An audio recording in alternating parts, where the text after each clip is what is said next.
Angkatan bersenjata Rusia merilis rekaman drone yang menunjukkan pinggiran kota Torets yang dilanda pertempuran dan diserbu oleh pasukan Rusia. Rekamannya beredar di Telegram pada Minggu 21 Juli 2024. Tampak pasukan Rusia menyerbu pinggiran kota Torets dari beberapa arah secara bersamaan membuat bangunan membara hebat. Pertempuran berlanjut di Kirov Utara, Yuzhny, Seleny, dan Druzhba. Selain gempuran Rusia, roket Ukraina juga disebut terus menembakkan roket ke gedung apartemen, mencoba menghentikan kemajuan unit Rusia.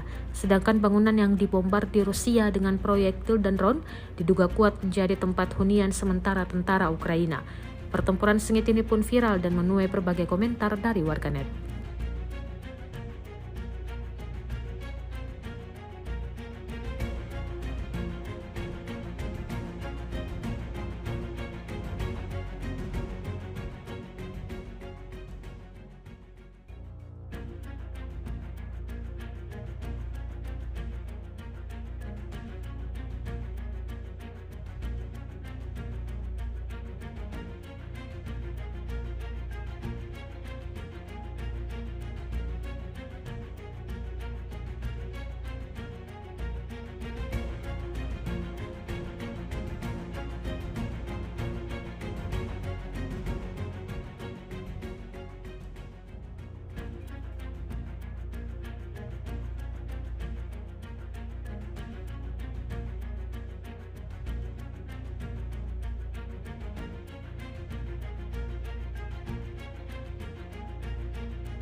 Download Tribun X sekarang, menghadirkan lokal menjadi Indonesia.